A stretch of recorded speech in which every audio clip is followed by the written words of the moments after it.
Hello, Tuba Hero here.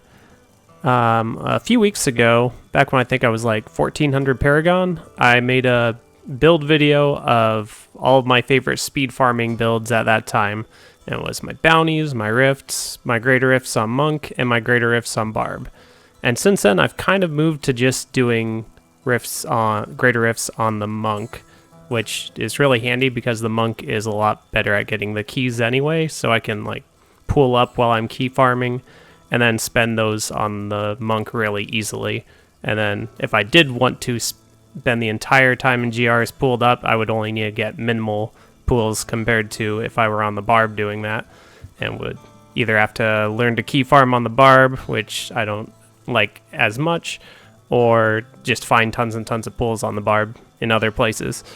So anyway, today I thought that I would compare the speed with which I use up pools on the 3 Monk GR builds that I've kind of fallen into.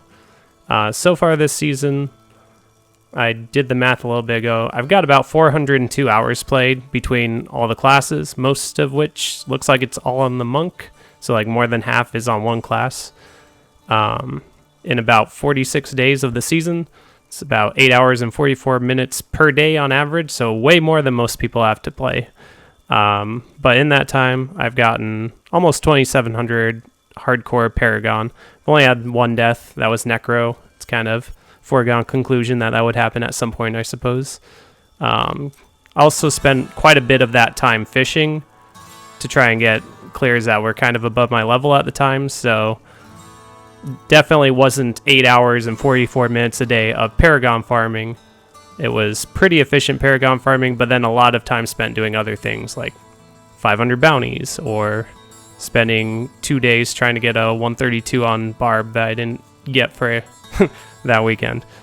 But anyway, so in my last video, I had this 106 Flurry farm build.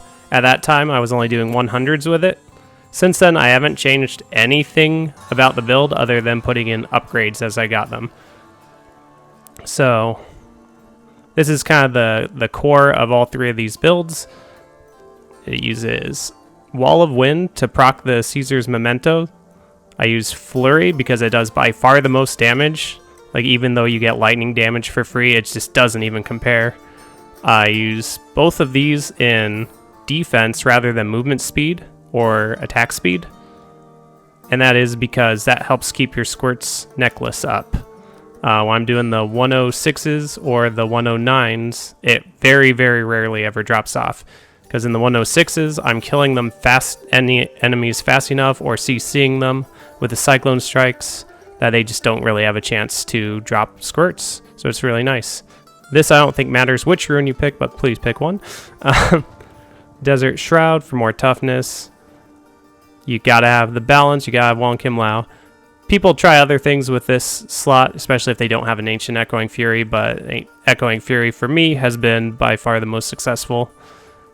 And then Captain Crimson synergizes really well. It means that if you get a nice resource cost reduction roll like this, then you take 10% less damage, so that's really handy for keeping Squirt's Necklace up. Seize the Initiative gives you attack speed. Echoing Fury gives you attack speed. That adds to your flurry damage as well as just your general Tempest rushing around damage, so that's really nice. I have lots of single resistance, which is great for Harmony. If you have like all res on your boots and your belt and your pants or something and not very much single resistance, you should probably go Guardian's Path. So yeah, that's the equipment and the skills. Gem choices. Definitely want these two, Trapped and Taeguk. If you don't feel like you're keeping Squirt's Necklace up all the time, Flavor Time is another good alternative. And then you'd probably want Bane of the Powerful. And then you wouldn't really have anything sustaining you if you didn't have any life per hit. But you also might not need it because things still don't really hurt you that much. But with this, it's like if I ever do drop Squirts, I'm getting the 100,000 plus life per second back. Even if it was level 90, that'd be 100,000 life per second back. So it's very, very hard to die with this build. I'm running with only 500,000 life because for the most part, I don't even want to lose that shield. And if the shield drops, I'm taking half as much damage as before it drops. and it doesn't very often drop, which means when I'm taking double damage, I rarely lose 300,000 life, so why should I worry about losing 500,000? Basically, it's only Moltens that will ever proc me, which I think happens a few times in the video, but oh well. So that was the build I used last time. Since then, sometimes I want to do higher gem ups, or I just feel like doing some slower ones, more relaxed runs. I feel like the lower you go, the more on point you have to be when you're playing. Otherwise, you're wasting time. But if you're going higher, slower, you wait a little longer for the flurry explosions to gather up just a nice little bit of extra density. So if you want to play a little more relaxed, this build works a little better for that. All I did was I swapped out Nems for Mantle of Channeling, and that gives you over a tier worth of extra damage, but the damage reduction makes it so that Squirts doesn't drop off as things take longer to kill.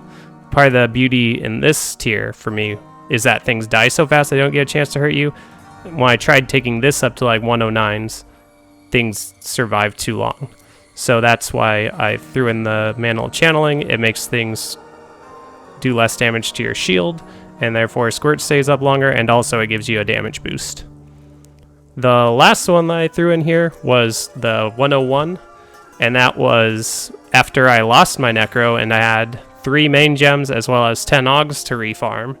I couldn't farm on Wave of Light at that moment because I lost my only Legacy of Dreams gem, so I was like, what's a good Tempest Rush speed thing?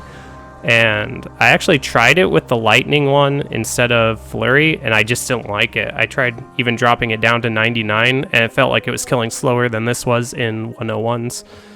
I think it's because with Flurry, you can start channeling the instant you see an elite, so even though it's got a shorter range, you're sort of like you're hurting them from the instant that you see them. You just deliver that damage when you feel like it. So I think it's just way better than having that slightly larger range if you're above like T16. So we go all the same gear for this one.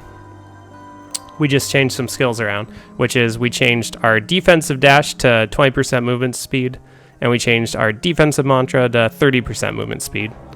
And we lose Squirts a lot with this build. It might not even be worth wearing Squirts, other than I kind of like having the recovery of the Wildebeest Gizzard anyway. So if I were to swap it for Flavor of Time, then without adding in any more recovery, I would probably have to keep that anyway and still not have any more damage than this. But it's up sometimes. It's up like when you get to your first encounter. It can be up for a long time, especially if you get like shield pylon stuff. But most importantly, we're doing this in 101, which means, I don't know if you know this, but every 5 tiers, enemies have about double the health. So even if we're dealing half the damage as we were in these ones where we had Squirts up, in this 106 for instance, it feels like the same amount of damage with Squirts down. But when Squirts is up, things die really quick, and the whole time we're moving quick.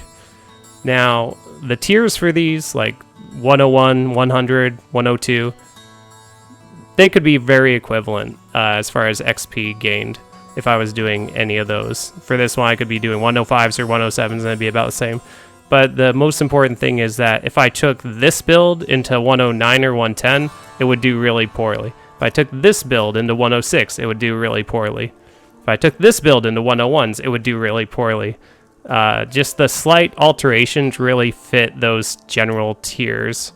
So basically, this one is what I spend the most time in. It feels the best, and this speed video confirmed it in that it took the least amount of time to use up the 308 billion of pooled experience. This was very comparable, the 109s. So you could argue, like, if this had just been a little bit better riffs, it would have been on top. They're very comparable. This one, not so much, which I kind of expected. It took a full 45 minutes and 3 seconds compared to 39.47 and 41.51. So this took the longest, and also because this took 16 keys compared to 13 keys and 11 keys, you would have to do an entire extra rift to get the XP that you're trying to get out of it. So what this is great for is gearing, farming gem ups, And what it's not great for is farming XP efficiently. Either of these other two would probably be better for that. So I think this one's still my favorite as far as just XP farming, but I can't do that like 4+ hours in a row. I get so bored after 2 or 3 hours of XP farming. Usually that's why I do so much fishing this season, but sometimes instead of doing that, I just switch to a different speed of build and have fun with that. I'm seeing if any of the stats I wrote down I forgot about.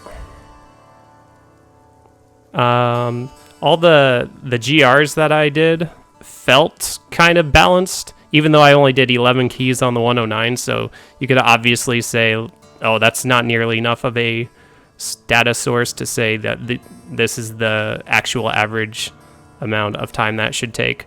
But it had, the 109s had the best maps by far, but I also had one that took 7 floors to beat it. So